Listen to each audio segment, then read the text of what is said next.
Meu querido amigo e irmão, a paz do Senhor Jesus. Que alegria poder estar falando com você nesse momento, na nossa quinta aula da Escola Bíblica Dominical. A nossa proposta nesse quadrimestre, durante essas 14 aulas que nós teremos no modo online, é abordar o tema do ano da nossa igreja, voltando ao essencial. E quando nós tratamos de fé, quando nós tratamos de vida cristã, quando nós tratamos da nossa fé, os fundamentos da mesma estão no Evangelho. Está na revelação do plano de Deus para nós e os meios que Ele utilizou, tudo em Sua palavra. Então, hoje em nossa quinta aula, nós estaremos falando de um ponto muito importante acerca do Evangelho.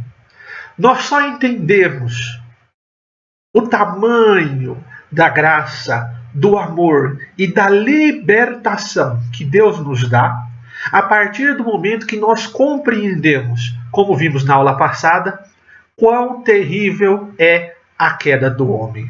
Quão terrível é a escolha que o homem faz de viver longe de Deus. A conclusão, como nós vimos na aula passada, da doutrina da queda, ela nos mostra e nos explica o porquê da atual condição humana. Tá?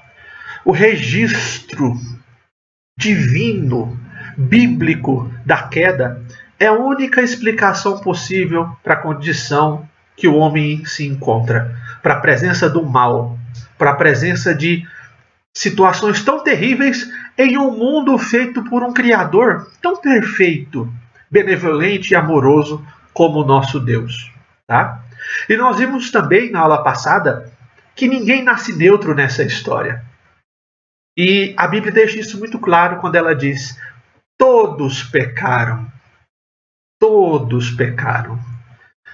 E isso a partir do nosso pai Adão. Por isso nós herdamos como herança esse pecado, não somente nascendo, tendo ele como herança, mas também o praticando desde o tempo em que nascemos, por causa dessa semente que há dentro de nós, onde ninguém nos ensina a pecar, mas nós assim o fazemos. Muitos podem dizer: nós somos ensinados a fazer o que é errado. Mas a ciência já conhece, o mundo já conhece, que ninguém ensina as crianças a fazer o que é errado.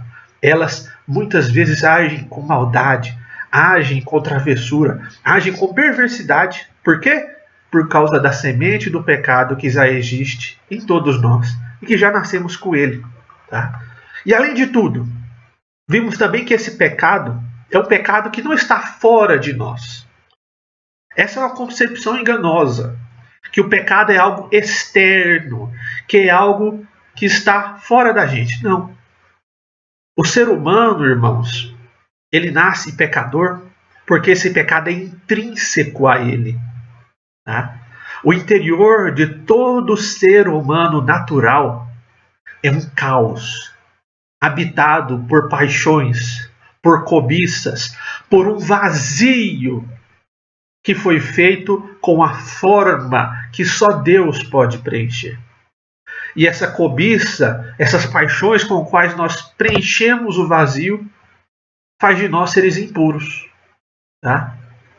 E faz com que essa pecaminosidade interna nossa seja expressa em ações tão terríveis que leva a humanidade como nós conhecemos hoje.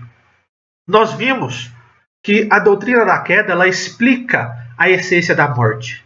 Não só a morte espiritual, a partir do momento que nós escolhemos viver longe da fonte da vida que é Deus e morremos espiritualmente, mas também a morte física.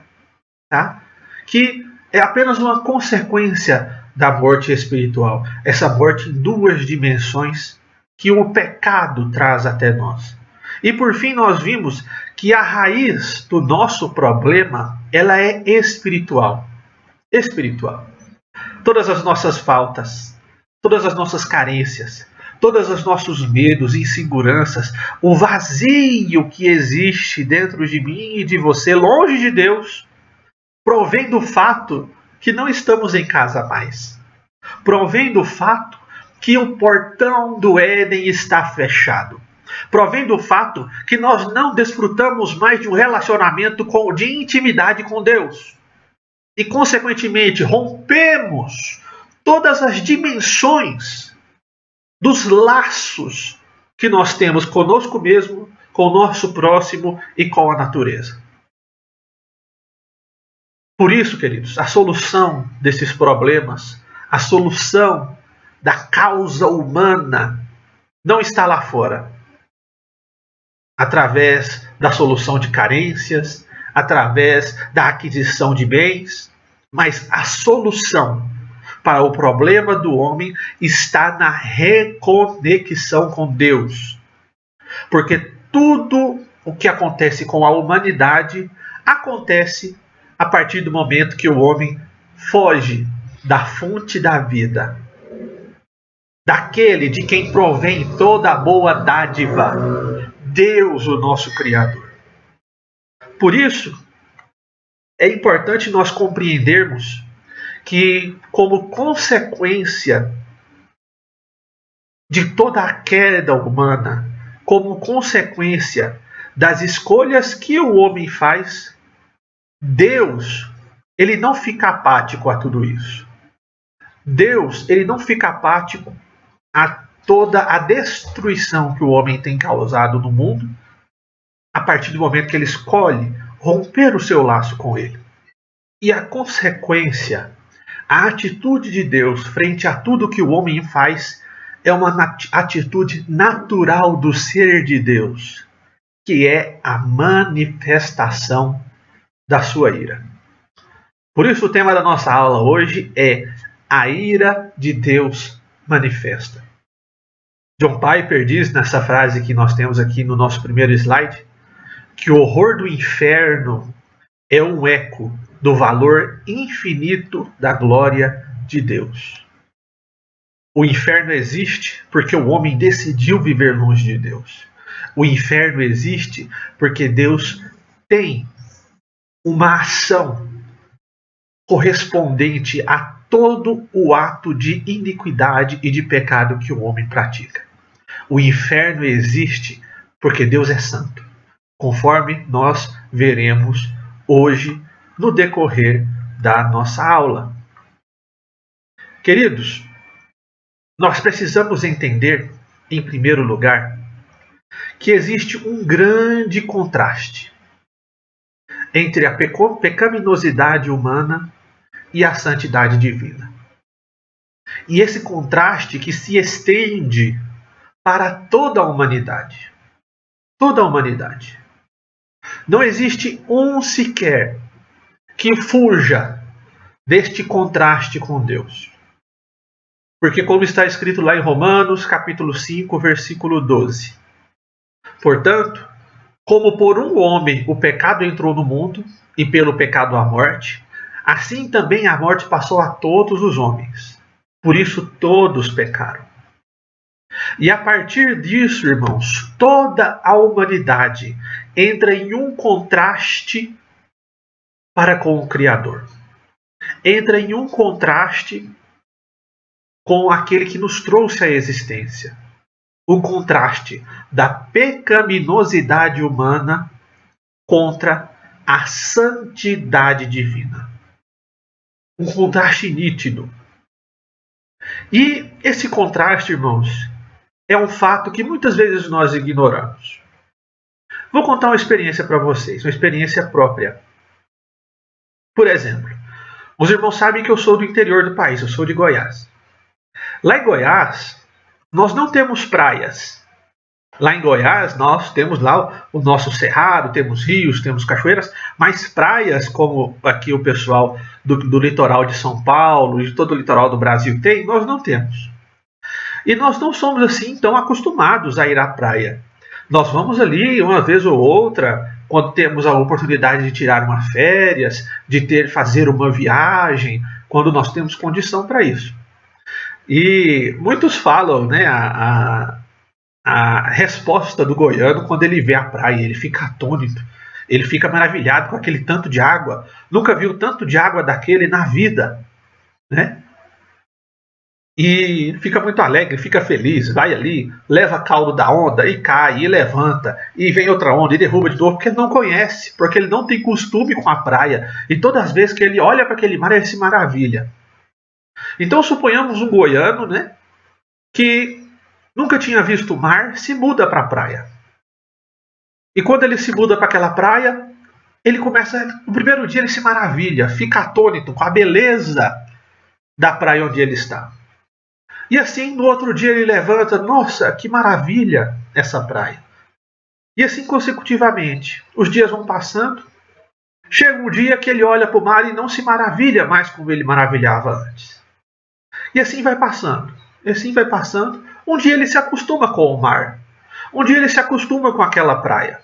Um dia, tudo aquilo deixa de ter o impacto inicial que teve quando foi a primeira vez que ele viu o mar. Tá? A lição de tudo isso, irmãos, é a seguinte: quanto mais nós ouvimos de algo, acerca de alguma coisa, quanto mais nós vemos alguma coisa, maior é a chance dessa coisa perder o impacto em nós. Quantas vezes nós lemos esse versículo? Quantas vezes nós citamos esse trecho, todos pecaram na igreja? Quantas vezes, dia após dia, nós fazemos essa afirmação, todos pecaram? Todos pecaram. E eu faço a pergunta para você, meu querido. Por que nós não trememos diante dessa afirmação? Por que nós nos acostumamos com esse versículo e perdemos a noção do que ele realmente significa? O fato de que todos pecaram perdeu o impacto sobre as nossas almas e nós não mais compreendemos a triste realidade em que o mundo se encontra.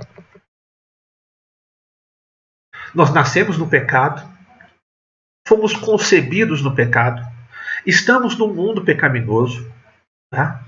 E a única coisa que nós conhecemos é o pecado. Tá? A ponto que a Escritura diz que a nossa sociedade bebe a iniquidade como se fosse água. Está escrito lá em Jó capítulo 15, versículo 16. Mas mesmo assim, o pecado para o mundo se torna algo normal. E nós não mais nos chocamos com isso. Porque não compreendemos a gravidade que o pecado é e a gravidade da extensão do pecado sobre a humanidade. E uma das razões, irmãos, pela qual nós não conseguimos mais entender o tamanho da desgraça que se abate sobre a humanidade é que nós perdemos a real visão da santidade de Deus. Nós perdemos a real dimensão e quão santo o nosso Deus é.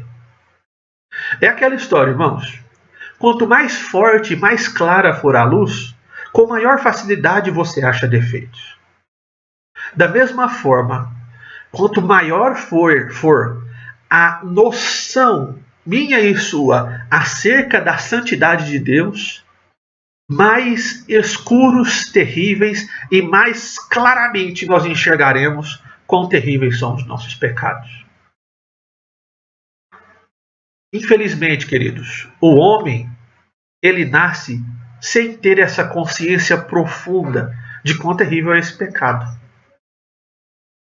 Quantas pessoas, irmãos, quantas pessoas têm a sua compreensão acerca da santidade divina a partir, por exemplo, das letras das músicas gospel, com frases de efeito, ou às vezes têm a compreensão da santidade divina a partir de ditados populares, opiniões de outros, mas não tem a sua concepção acerca de santidade formada única e exclusivamente a partir da fonte que é a palavra de Deus.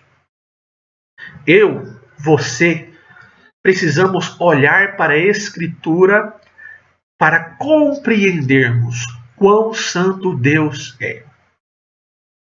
E para nós entendermos acerca de Deus e de sua santidade, nós temos que entender alguns pontos.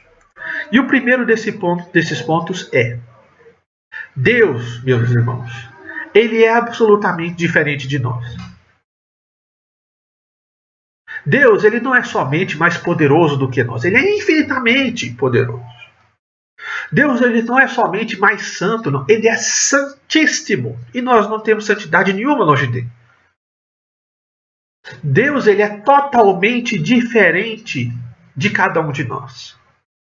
Aí você pode falar, irmão João, mas Deus nos criou conforme a sua imagem e semelhança. Mas o pecado levou essa imagem e semelhança fora. O pecado distorceu essa imagem e semelhança. O pecado nos arrancou aquilo que nós tínhamos de compartilhado para com Deus. Tá? Um grande teólogo chamado A.W. Tozer, ele diz algo bastante interessante. Ele diz que o mais esplêndido dos querubins, o mais belo dos anjos do céu, não é mais parecido com Deus do que uma larva.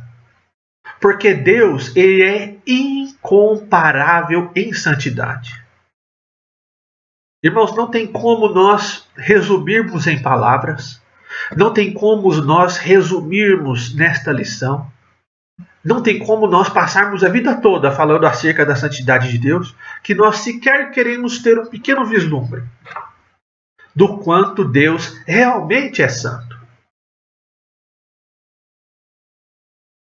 E em segundo lugar, como Deus ele é completamente santo, nós temos que entender que, da mesma forma, esse mesmo Deus, o único Deus, o nosso Criador, ele é completamente averso, oposto ao pecado.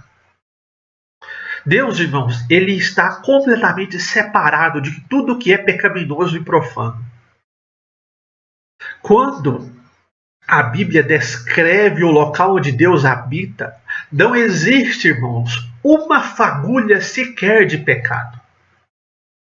E muito além disso, Deus, queridos, ele somente não pode pecar, não concebe o pecado, como também ele sequer sente atração pelo pecado e nem pode ser tentado. A própria Bíblia diz que ninguém tenta a Deus. O pecado, queridos, ele é algo asqueroso para Deus. Ele é algo repugnante. E por isso nós podemos dizer a ponto que Deus odeia o pecado. E Deus odeia qualquer vestígio de iniquidade. Ele vê a iniquidade e o pecado com nojo, com revolta, com aversão, com abominação, como diz o livro de Deuteronômio. Lá em Abacuque, capítulo 1, versículo de número 13, diz que tão puros são os olhos de Deus que ele não pode ver o mal, que ele não pode contemplar a maldade. Por isso, queridos, nosso Deus, ele é um Deus tão santo que ele sequer olha para a maldade, que ele sequer suporta o mal. Tá? E isso a partir do terceiro ponto que nós devemos compreender. Que a santidade ela é parte da natureza divina. O nosso Deus é um Deus completamente santo. Se há uma palavra que descreve Deus, é santidade. Se há uma palavra que faz parte da natureza e de que Deus é santo. E a santidade, irmãos, não é meramente algo que Deus escolhe fazer. A santidade, ela é algo que faz parte da essência dele, da natureza de Deus. Para Deus, queridos, deixar de ser santo, ele teria que deixar de ser Deus. Ele teria que negar a si mesmo, a quem ele é. Ele teria que negar a sua própria natureza para poder fazer, para poder falar, para poder praticar alguma coisa que não é santo. E isso, irmãos, nós temos que entender a intensidade da santidade de Deus, antes de tudo, a partir da sua Escritura. Antes de tudo, a partir da sua palavra. É a partir daí que nós temos que entender a santidade de Deus. E é muito belo, queridos, que a literatura hebraica, ela usa da repetição para dar ênfase às coisas. Nós vemos que é uma ferramenta da literatura hebraica repetir uma coisa para dar ênfase naquilo que ele está dizendo. Tá? E quando, lá no livro de Isaías, quando é descrito o ambiente onde Deus habita, o profeta nos diz que os anjos falam em alto e bom som: Santo, Santo, Santo é o nosso Senhor Deus. Em Apocalipse, João também descreve a mesma fala: Santo, Santo, Santo é o nosso Senhor Deus. E isso, irmãos, nos mostra que Deus ele é absolutamente e infinitamente santo. E é interessante, queridos, que nenhum outro atributo de Deus é proclamado com tanta ênfase. Por exemplo, você não acha na Escritura dizendo que Deus é amor, amor, amor. Você não encontra na literatura dizendo que Deus é misericórdia, misericórdia, misericórdia. Mas nós encontramos na Bíblia dizendo que Deus é santo, santo, santo. Santidade, meu querido, é a marca de Deus. Santidade é o fundamento de todos os atos de Deus. Se tem uma coisa que nós não conseguimos enfatizar o suficiente, é como Deus é santo. E esse, queridos, é um grande problema do homem, a falta da compreensão dessa santidade de Deus. Infelizmente, muitos de nós, dentro da igreja, ainda tem aquela visão de Deus como o vovozinho da barba branca, né? Que às vezes se torna negligente para com o erro dos netos, que deixa passar o erro dos netos, que fala: não, meu filho, você errou, mas tudo bem, que dá um sorriso ali, dá um tapinha nas costas e deixa passar. Não. Se você tem essa visão de Deus como um vovô bonachão, você está insultando a glória de Deus, ridicularizando a verdade daquilo que Deus é, ridicularizando quão grotesco o pecado é. Queridos, e a partir daí nós temos que entender quão terrível é o pecado. Porque o pecado ele é terrível assim porque ele é um insulto à glória de Deus. O pecado é tão terrível assim porque o pecado ele não é cometido contra mim. Você não peca contra o seu irmão. Antes de tudo, você peca contra Deus. Lá em Salmos, o salmista, Salmo 51, ele diz: contra ti, ó Deus, somente contra ti pequei. Antes do pecado denegrir alguém, da fofoca denegrir alguém, da mentira fazer algum mal ao nosso próximo ou a nós mesmos, esse pecado não faz mal, mas antes de tudo, ele é contra Deus. Porque ninguém pode fazer mal a Deus. Mas antes de tudo, esse pecado é contra ele. E o problema, irmãos, é que nós não compreendemos quão terrível isso é.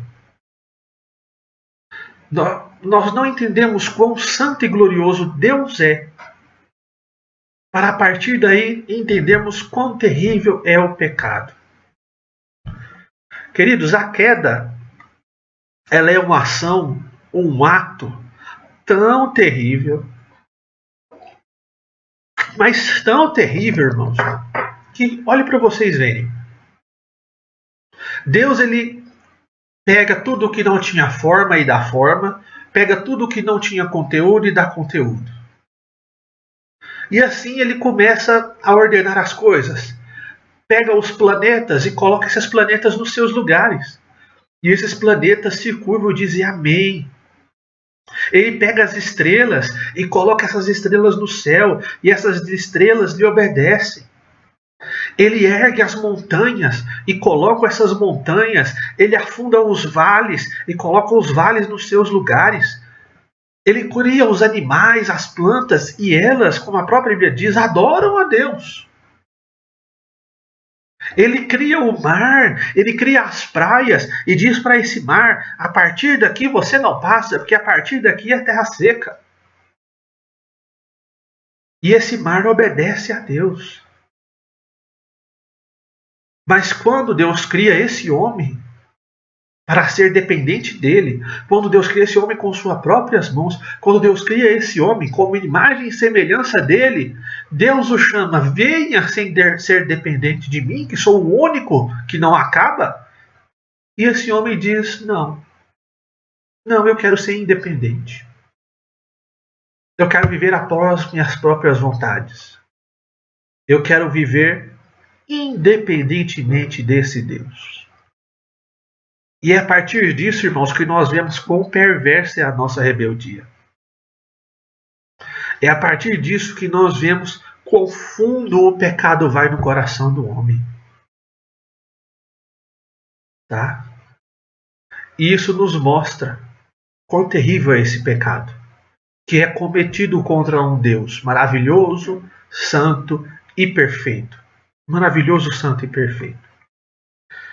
E às vezes, queridos, frente a tudo isso, frente à gravidade do pecado, você pode dizer: irmão João, não concordo não. Eu não acho que o ser humano seja tão depravado aí dessa forma que o irmão está falando. Queridos, se você pensa assim, isso quer dizer que você não crê na Bíblia. Porque a Bíblia afirma que nós nascemos em total maldade. Em total maldade. Nós já falamos aqui, queridos, que ensina uma criança a ser egocêntrica? Quem ensina uma criança a ser egoísta? Quem ensina uma criança a bater no coleguinha? Elas aprendem, queridos, isso sozinhas. Tá? O salmista diz no Salmo, capítulo de número 1, versículo número 5: nasci na iniquidade. A palavra é clara. Naturalmente nós praticamos o pecado. E ao praticar o pecado, nós odiamos ao Deus que nos criou. A palavra, queridos, ela diz que outrora nós éramos inimigos de Deus. Lá em Efésios diz que outrora nós éramos naturalmente filhos da ira de Deus. Todos nós, queridos, o mundo, em seu estado não convertido, odeia naturalmente a Deus, a natureza, sua justiça, a sua santidade, o seu alto padrão de santidade. Você pode dizer: irmão João, o mundo fala que ama a Deus. Irmão, o que o mundo ama é um Deus que ele cria para si. O que o mundo ama é a imagem de Deus que eles têm em suas mentes. O Deus que outrora, longe de Deus, nós dizíamos que nós amávamos, era um Deus que nós criamos em nosso coração. Que não é o Deus verdadeiro, é um Deus que nos era ali uma muleta, que nos ajudava nas nossas necessidades. Mas não é o Deus verdadeiro. Não é o Deus da palavra. Quando nós tapamos, queridos, os nossos ouvidos para essas realidades, quando o homem tapa o ouvido para quão terrível o pecado é e quão santo Deus é a mesma coisa de um paciente terminal de uma doença que recusa ser tratado, que recusa sequer ouvir que está doente. Sabe por quê?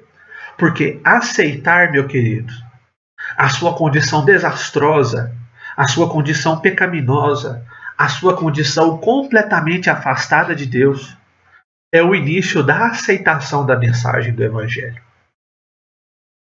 E isso precisa estar fixo e firme em nossos corações. Por isso, queridos, nós temos que entender que a ira de Deus, a resposta de Deus a tudo isso é a ira. É a ira dele. Deus não é um Deus neutro ou apático em relação ao mal. Deus não é um Deus que deixa o mal passar batido. A ira de Deus é a santidade dele em ação. E muita gente nega essa compreensão, muitas vezes até mesmo por causa da cultura. No século XVIII, muito interessante, a ênfase que eram dadas nas igrejas, a ênfase que era dada nas instituições religiosas, era a maldade do homem, frente a um Deus colorizado, um Deus justo, um Deus irado. Eles davam esse primeiro passo em relação à compreensão do Evangelho. Não digo que eles davam os demais passos, mas durante toda a Idade Média, a ênfase que era dada em Deus era nesse Deus que era completamente mau por causa da maldade do homem. Um Deus irado por causa da maldade do homem. Tá? E uma característica do século XIX para cá, com o advento de tanta coisa, com o advento do iluminismo, com o advento, né, de tantas questões sociais acerca do homem, é algo interessante, a ênfase de que o homem não é tão mau assim. E o contrário, a ênfase no fato de que Deus é amor, que Deus é bondoso, que Deus é um Deus calminho. Como muda, né, de uma época para outra a ênfase acerca de Deus. Mas o ponto inicial, queridos, para nós entendermos o Evangelho, é entendermos que nosso Deus é santo. E por ser santo, ele é um ser completamente averso ao pecado. E sendo completamente averso ao pecado, ele não fica apático frente ao pecado. Não é o Deus parado frente à injúria que é o pecado. Ele se manifesta frente a esse pecado. E a manifestação da santidade de Deus é a ira. A ira de Deus é um sinal da perfeição de Deus. A ira de Deus é um sinal da fidelidade de Deus para consigo mesmo. Do poder de Deus, do amor de Deus. A ira de Deus não é um defeito de Deus. A ira de Deus não é uma mancha no caráter de Deus. A ira de Deus é uma consequência da santidade de Deus. Se Deus, queridos, ele não se irasse, aí sim, a sua santidade não teria valor nenhum. Seria uma justiça falsa. Consideraria que o pecado não era uma falha grave. Né? E aquele que não odeia o pecado é uma coisa ok, uma falha moral. Mas pelo contrário, Deus ele é completamente santo e fiel a si mesmo. Por isso nosso Deus é um Deus que ira frente ao pecado. Faço uma pergunta para você. Nós vimos, né, na nossa segunda aula, que o nosso Deus é um Deus completamente puro, santo, nobre. E como pode um ser puro, santo, nobre como o nosso Deus não detestar e odiar aquilo que é impuro, aquilo que é vil, aquilo que é tenebroso como o pecado? Deus, queridos, ele está irado contra o pecado. Porque o pecado é uma rebelião contra a autoridade dele. O pecado é um ultraje à soberania de Deus. Salmos capítulo 7, versículo 11 nos diz: Deus é justo juiz. Deus que sente indignação todos os dias, porque o pecado está perante Deus todos os dias. E nós temos que entender, queridos, algo muito importante. Existem dois contrastes muito grandes. O contraste da ira de Deus com a ira do homem. A ira de Deus, irmãos, ela é completamente diferente da ira do homem. Ela se manifesta completamente diferente da ira dos nossos corações. A ira do homem é aquele momento onde ele não consegue conter seu impulso e tenta fazer injustiça com suas próprias mãos, que onde mesmo em muitos momentos ele não sabe qual é a verdade. E assim a sua justiça se torna algo injusto. Mas a característica da justiça de Deus é que ela é uma justiça justa, porque Deus conhece e sabe de todas as coisas, e Ele é o único apto a aplicar a justiça plena e perfeita. A justiça do homem é porque esse homem pratica a sua ira, porque ele não consegue ser denegrido, ele não consegue ficar sem ter um benefício, sem estar um passo à frente do seu próximo. É uma justiça, uma ira orgulhosa, uma ira infantil, uma ira irracional, porque ela é desprovida da verdade. É uma ira vingativa, ao contrário de Deus, que é uma ira justa, santa, madura, íntegra, controlada, medida. A ira do homem não tem nada a ver com a ira de Deus. Deus, até em sua ira, ele é perfeito.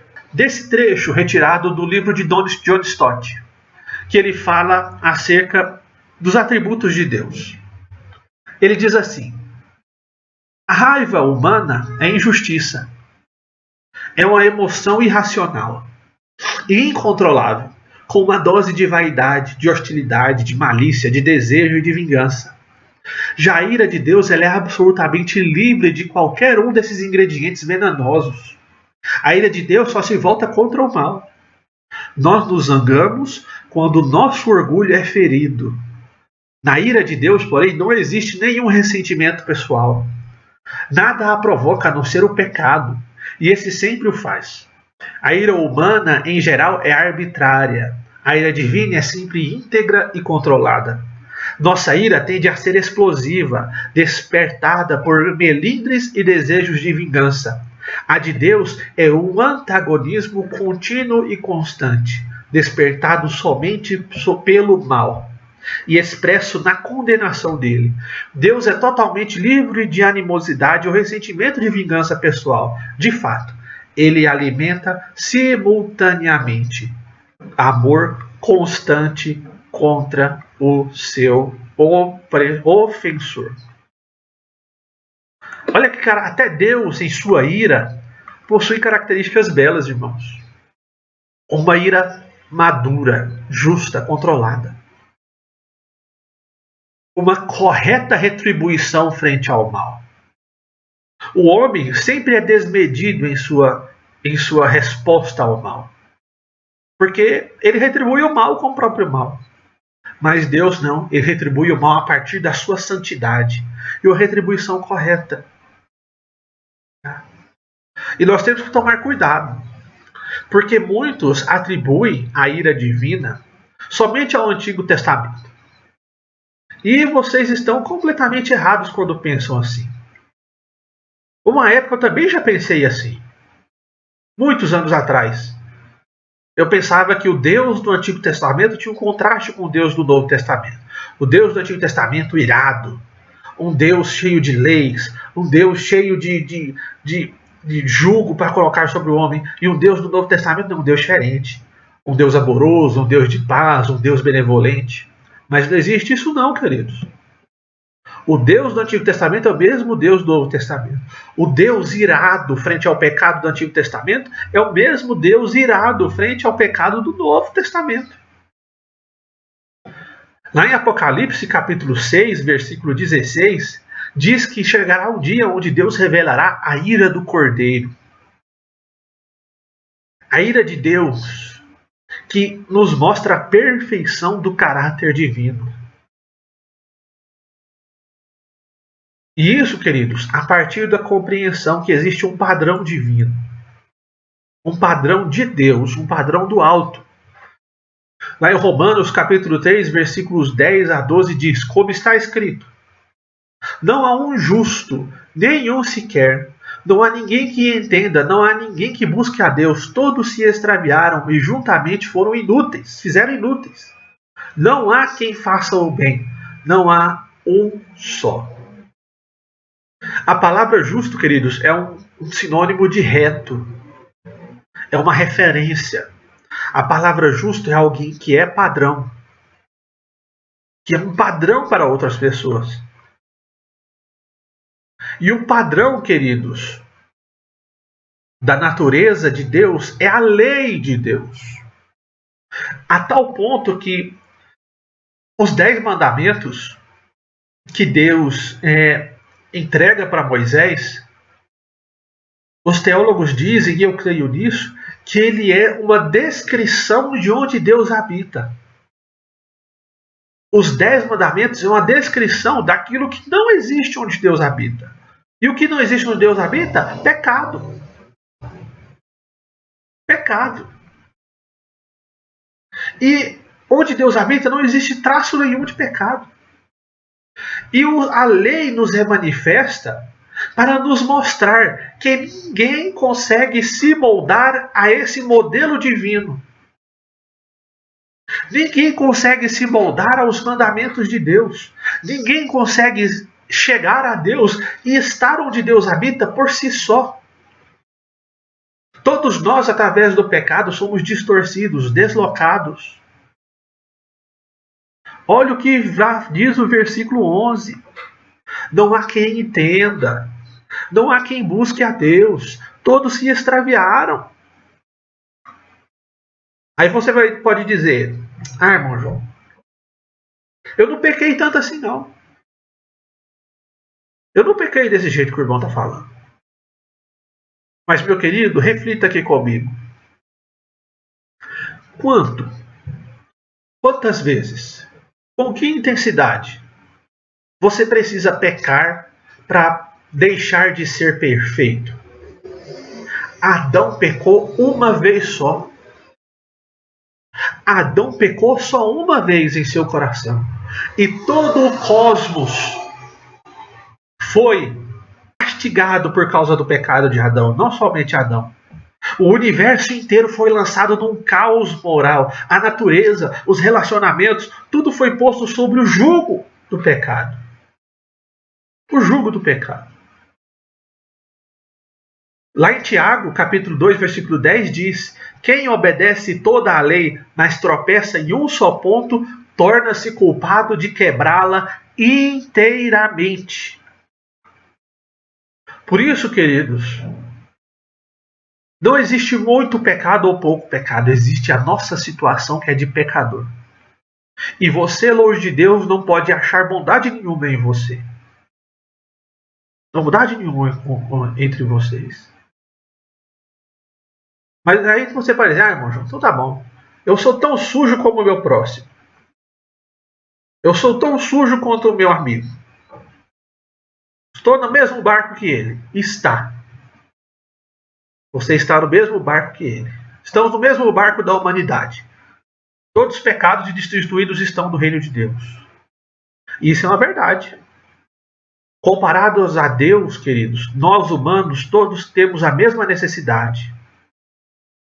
O padrão de santidade, queridos, está em Deus, não está em nós. E eu e você não vamos ser julgados por padrões humanos.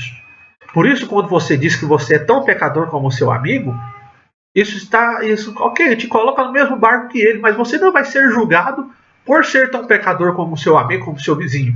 Você vai ser julgado por um padrão de Deus, que é um Deus justo e santo. Um Deus justo e verdadeiro.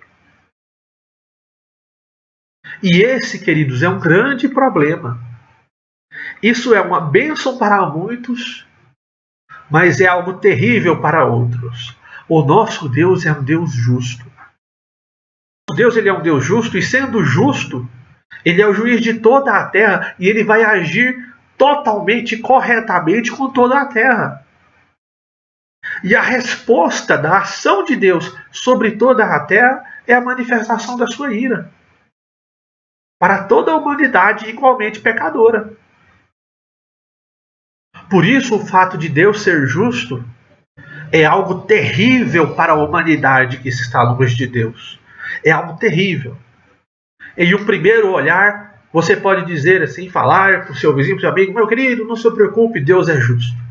Mas essa é uma das maiores condenações para o homem, a justiça de Deus, que não tem uma parte sequer com o pecado. Por isso, queridos, caminhando para o final da nossa aula, como se manifesta a ira de Deus?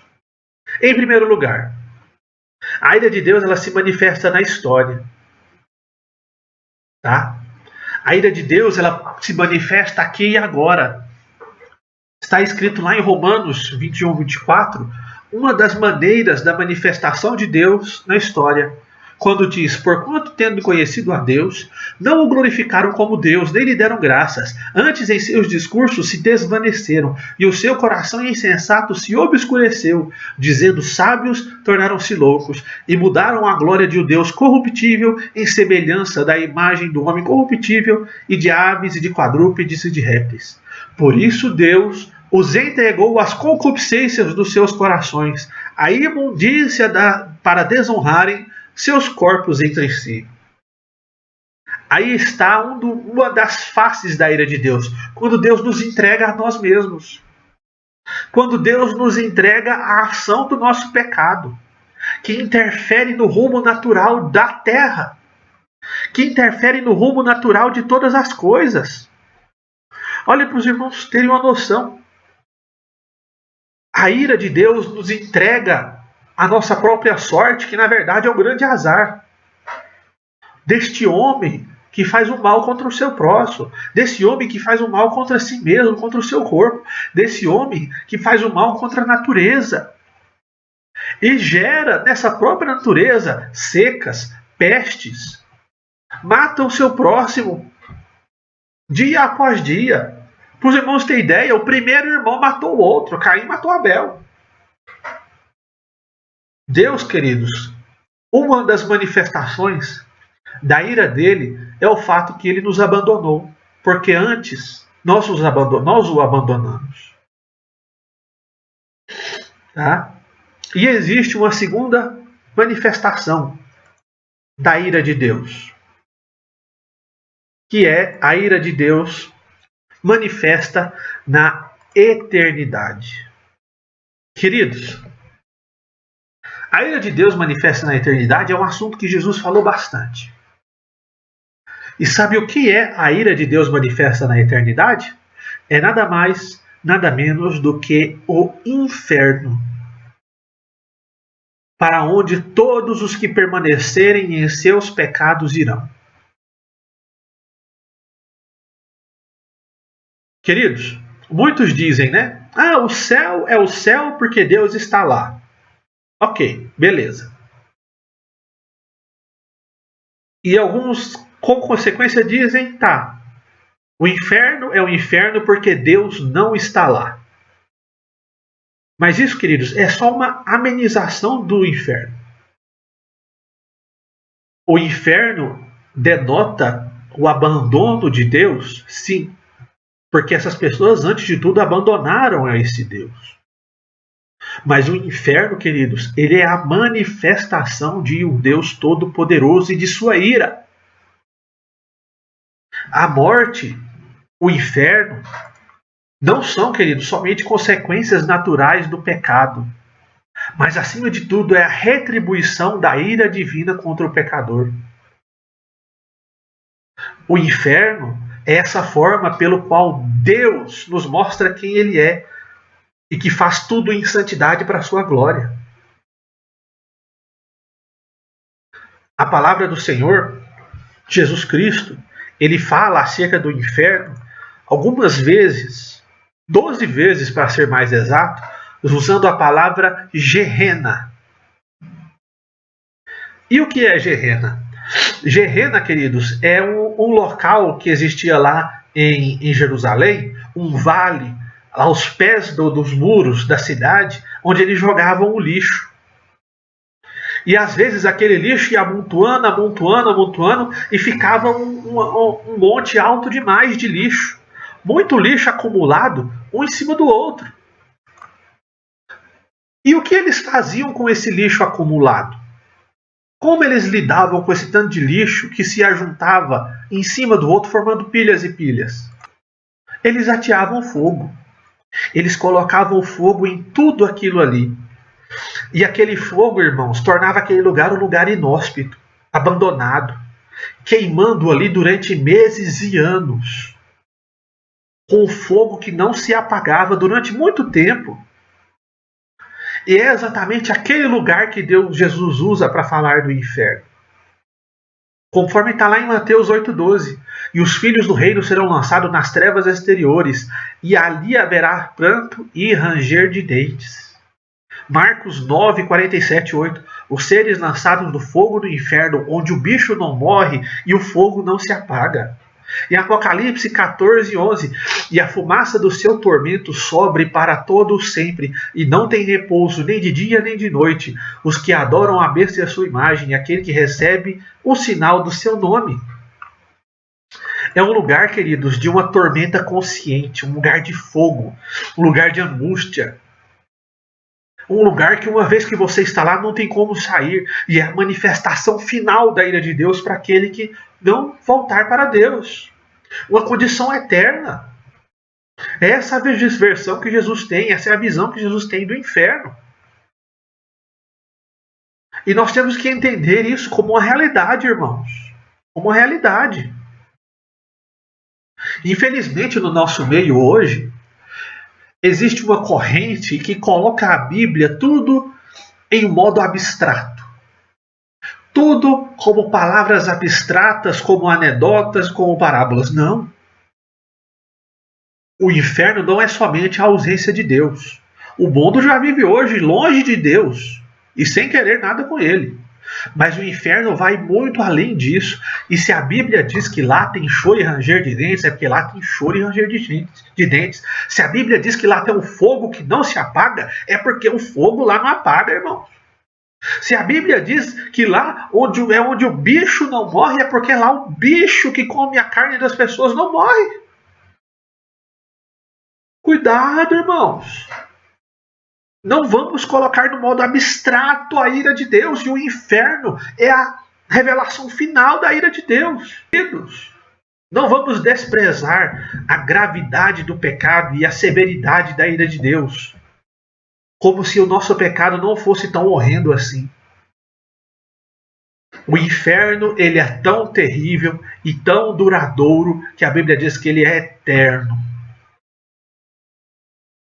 E isso mostra a gravidade infinita do pecado. A gravidade infinita de viver longe de Deus. Temos que falar do amor de Deus? Temos, mas temos que falar também da sua ira. Temos que falar do amor de Deus? Temos, mas temos também que falar do inferno. Queridos, quando nós não falamos dessas coisas, nós falhamos em revelar o peso eterno de glória e também o peso terrível e eterno daquele que não aceita a Jesus Cristo e o horrível destino para o homem que permanece no pecado. Tá? Por isso, queridos, não tem como nós não gemermos e nos entristecermos frente a tal realidade do mundo. E cadê esse gemido da igreja? E cadê esse gemido meu e seu pelas almas que estão padecendo, pelas coisas de Deus e que tem sido renegada por tantos, que tem rumado à perdição, que têm sido indiferentes a essa realidade da eternidade? Queridos,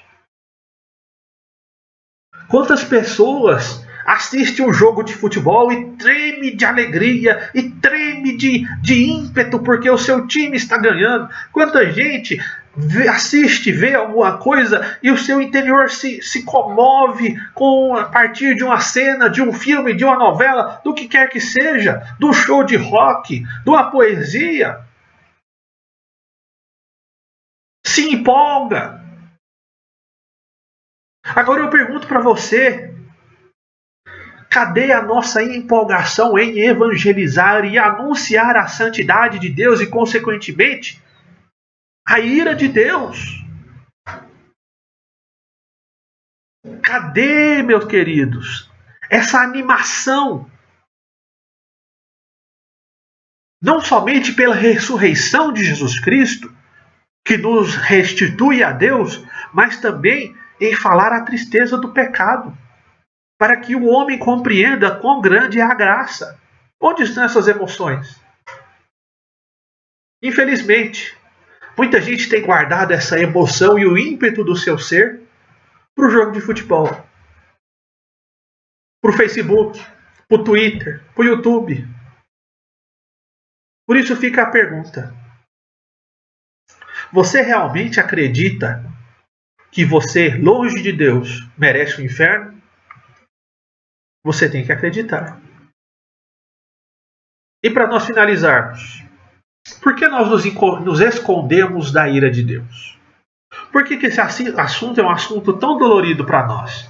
Por que esse assunto é um assunto que nós evitamos? Irmãos, nós vimos que Deus é santo e Ele não permanece indiferente a toda injustiça.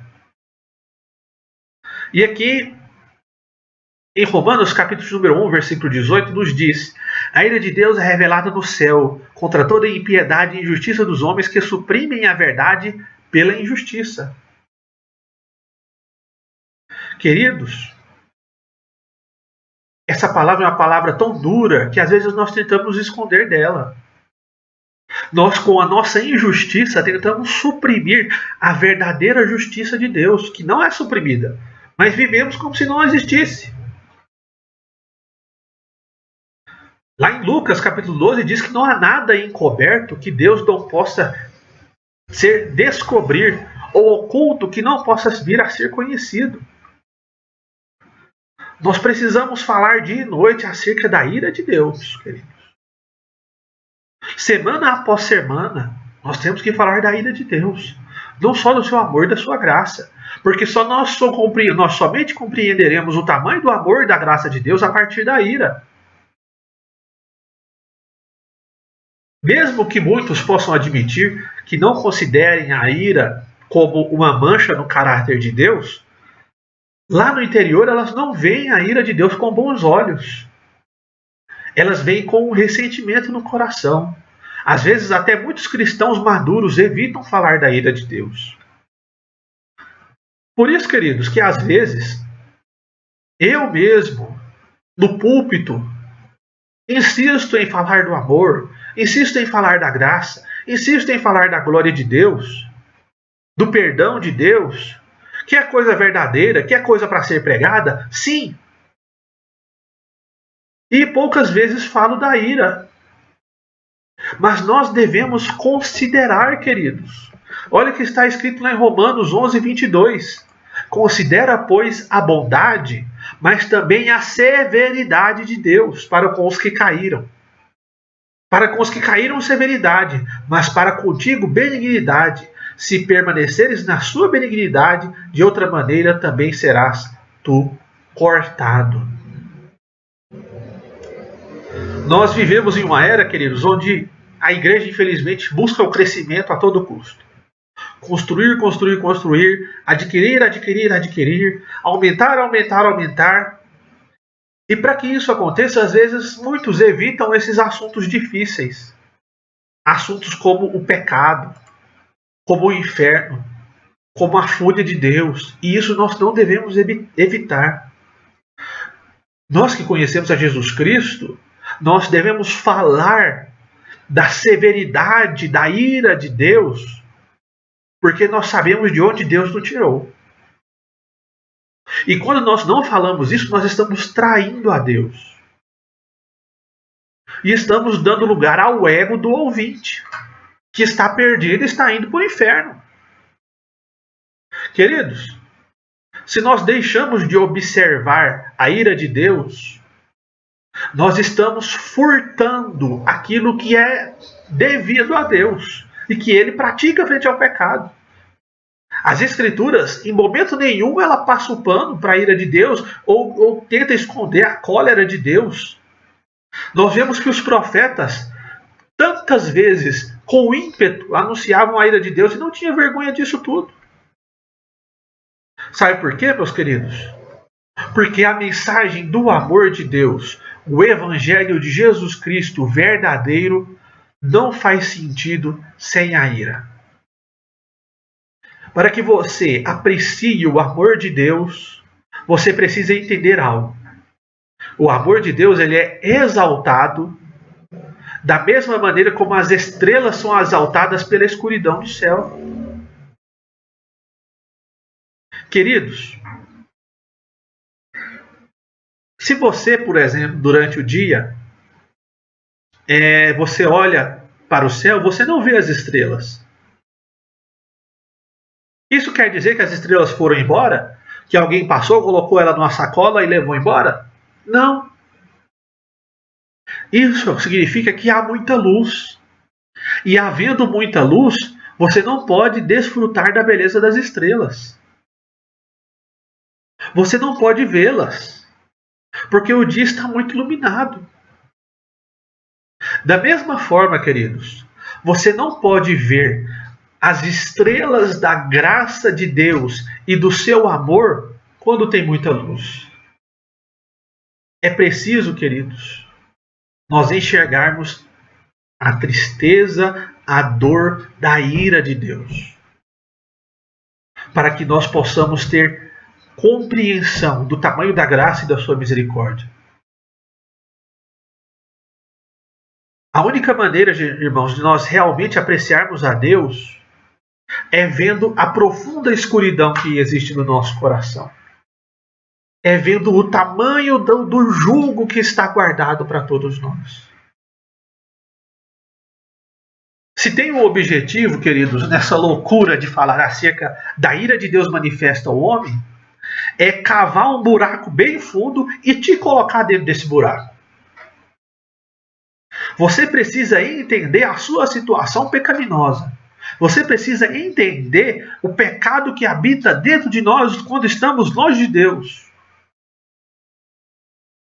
E a partir daí nós entendermos quão escura é a noite e quão desesperançosa é a nossa situação longe de Jesus. Para que a partir daí, quando eu começar a falar de Jesus para você, essa esperança tenha um sentido, a graça tenha um sentido. Quanto mais nós vemos o pecado e sua consequência, mais nós aprendemos o quanto Deus merece ser amado. Queridos, se eu pegar uma chave e balançar um molho de chave para você, você pode falar, ok, o irmão João está chacoalhando a chave. Mas se eu pegar essa chave, for na masmorra mais terrível, na prisão mais terrível, mais horrenda, e balançar esse molho de chave para quem está preso, aquilo é um sinal de esperança. Aquilo é um sinal de alegria. Tá? Quando os homens, queridos, eles verem e ouvirem o amor de Deus a partir da compreensão da sua pecaminosidade, quão terrível ele é, aí sim esse homem vai dizer do fundo do seu coração quão maravilhosa é a graça e o dia em que Deus me salvou. Quão maravilhosa é a graça e o dia em que Deus me resgatou. Para nós, queridos, falarmos da graça de Deus, do amor de Deus, antes de tudo, nós temos que mostrar para cada pessoa quão perdida ela é. Você já viu quantas prostitutas, drogados, assassinos, quando se convertem, eles demonstram um zelo completamente importante e especial acerca das coisas de Deus? Sabe por quê? Porque eles têm plena consciência do esgoto onde eles estavam. Eles têm plena consciência do lamaçal onde eles estavam. E quando eles ouviram o Evangelho, o seu coração explode em direção a Deus e se enche de amor.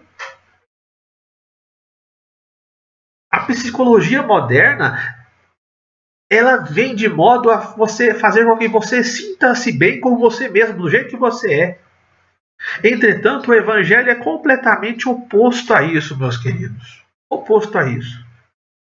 Nós temos que compreender nossa realidade para que a graça e o amor de Deus tenha sentido em nós. Um homem que não aceita a sua própria doença, ele não pode ser curado. Nós precisamos entender, queridos, que nós estamos destruídos, que não temos valor nenhum, para agora sim encontrarmos o tamanho, o valor da salvação em Jesus. A minha missão, a sua missão, não é resgatar a autoestima do povo. É, antes de tudo, massacrar essa autoestima. De modo a mostrar que esse povo é um povo completamente pecador. E a partir daí, ensinar a esse povo o grande valor do amor de Deus. Para que esse povo possa completamente se entregar a Deus. Por isso, queridos, como nossa conclusão, não existe pregação do Evangelho sem pregação sobre Deus e sua ira. Antes de Jesus Cristo vir e pregar sobre a redenção e pregar sobre seu amor, nós temos que o seu precursor era João Batista. Aquele que dizia, raça de víboras, quem lhes deu a ideia de fugir da ira vindoura? Demonstrem frutos de arrependimento. O machado já está posto à raiz da árvore, e toda árvore que não der fruto vai ser cortada e lançada ao fogo. Falar de Deus, meus queridos, sem enfatizar a ira de Deus, é tirar de Deus a glória. É tirar de Deus o mérito de Jesus Cristo da cruz do Calvário. Quando nós deixamos de falar do furor divino, nós estamos roubando o tamanho da honra da salvação. A pregação evangélica, meus queridos irmãos, sem o tema da ira, é ineficaz e blasfema. Ineficaz e blasfema. Em segundo lugar, não existe pregação sem a pregação da ira. Não existe pregação da graça sem a pregação da ira. Ela é completamente ineficaz, como acabamos de dizer. Há situações onde pessoas não devem ser consoladas, mas sim confrontadas. Irmãos, às vezes alguém pode te procurar com o coração aflito por causa de um pecado. E esse momento você tem a espada na mão para fazer com que essa pessoa conheça o verdadeiro amor de Deus ou para afastá-la do amor de Deus. Porque muitas das vezes, queridos, o que nós fazemos quando a pessoa vem com o seu coração aflito, contrito por causa do pecado, é falar da graça, é falar de Jesus, é falar que Ele perdoa. Sim, é verdade. Jesus faz tudo isso. Mas antes de tudo, nós temos que entender que quando essa pessoa sente a culpa, a dor por causa do pecado, é o Espírito Santo trabalhando no coração dela e na consciência dela rumo ao arrependimento. Não é passar a mão na cabeça, não, irmãos. O que nós temos que fazer é primeiro fazer aquela pessoa entender que ela está errada, que de fato ela é culpada, que de fato ela está errando, indo contra a natureza de Deus. Está desagradando a Deus, para a partir daí falarmos da graça e do amor de Deus. Quando nós damos logo o remédio da graça e de Jesus, às vezes nós estamos trabalhando contra a ação do Espírito Santo e nós temos que tomar muito cuidado. Temos que ter sabedoria, irmãos, e saber o tempo de consolar e o tempo de confrontar a pessoa. Porque na maioria das vezes Deus está trabalhando para a salvação. E em último lugar, a verdade bíblica sobre a ira e a justiça de Deus são incômodas ao homem natural. Meu irmão, você acha que eu estou aqui assim, à vontade, dando essa lição? Não. Eu não estou aqui assim, alegre, pulando de alegria, como eu dei para vocês a lição lá da criação, falando do amor de Deus, do transbordar da sua graça, que nos traz a vida. Não. Eu não tenho prazer nenhum, irmãos, em dar essa aula para vocês, porque é uma aula dura, mas é uma aula necessária. É uma aula necessária. O homem, queridos, natural, ainda não alcançado ou convencido pelo Espírito, ele odeia ensinar sobre a ira divina. E da mesma forma, eu sou um homem pecador do processo da santidade. E me incomoda falar da ira divina porque é algo duro. Poderia estar aqui muito mais falando do amor de Deus, da sua graça. Mas não, irmãos. O Espírito Santo de Deus tem me dado a consciência, tem dado a consciência a todos nós que é necessário nós falarmos da ira de Deus e do que Ele tem nos livrado dele mesmo através de Jesus Cristo. Porque quando nós incluímos essa visão na nossa visão de evangelho, na ministração da palavra, nós passamos a render glórias a Deus, enfatizando sua perfeição através da sua ira. Fazendo assim, irmãos, com que Ele próprio se encarregue de tornar essa mensagem eficaz, frutífera e vivificante, a partir da compreensão que essa mensagem leva às pessoas do quão afastadas elas estão de Deus, para mais à frente elas poderem entenderem a complexidade e a profundidade da obra do Evangelho. Amém, queridos? Oremos ao Senhor. Senhor Deus e Pai, nós te damos graças. Bendizemos o teu santo nome e te agradecemos. Porque o Senhor tem nos dado a oportunidade, ó Pai, de entender, ó Deus eterno, nesta aula, quão grande é a ira que o Senhor tem retido contra as nossas vidas. Nós te damos graças, nós te damos glória, Jesus, porque o Senhor tem segurado, ó Deus eterno, a sua resposta natural contra o pecado e tem nos permitido viver esse tempo de graça, onde podemos, ó Deus eterno, através de Jesus falar com o Senhor e através de Jesus conhecer este evangelho tão belo, ó Senhor Jesus, que nós estamos estudando aqui. Pai, muito obrigado por não reservar em nós, ó Deus eterno, ou para nós a sua ira. Não reservar para nós, ó Deus eterno, o inferno, mas antes ter um céu posto para eu, ó Deus eterno, e para cada um dos meus irmãos que creem em Jesus Cristo, nosso Salvador. Deus, muito obrigado por ter me tirado do lamaçal do pecado, local onde nenhum, ó Deus eterno, prazer o Senhor tinha, onde o Senhor tinha completa aversão, e ter me trago, Jesus, para a tua gloriosa luz. Não só eu, mas como os meus irmãos que aqui me ouvem. E Deus, eu clamo a ti, através de teu Filho Jesus.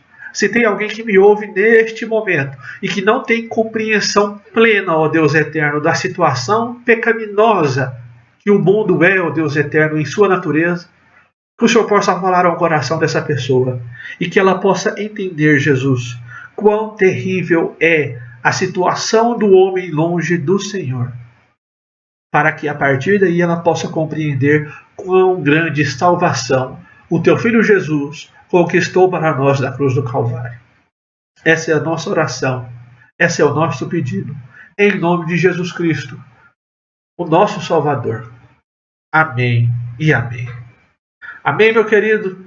Que a paz do Senhor seja com você e que na próxima semana você esteja conosco nesta caminhada. Não desanime não.